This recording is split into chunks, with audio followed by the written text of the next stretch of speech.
question. Interesting in your thoughts on this one. One of the listeners want to know your thoughts on Sting, and do you think he was a big draw?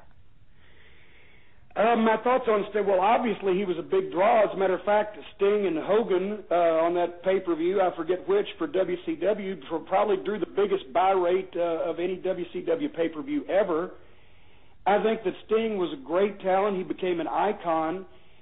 Actually, to be honest with you, the past few years in TNA, I felt like he's worked harder than he did in his heyday.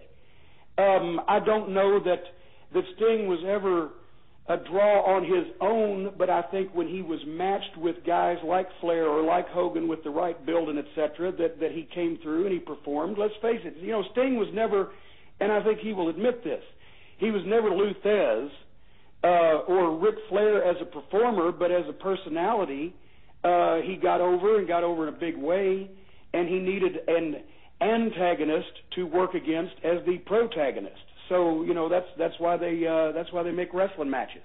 But Sting, yes, undoubtedly drew money.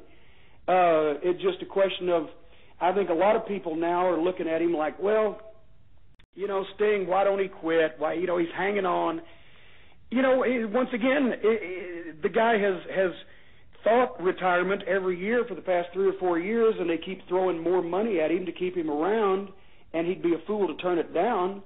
But I think Sting's best use in this day and age, and he would probably agree with me if he was pressed for it, would be to come back as a special attraction a few times a year and make considerably more money per shot than he's making now, but make a lot less of them, and he would be more special.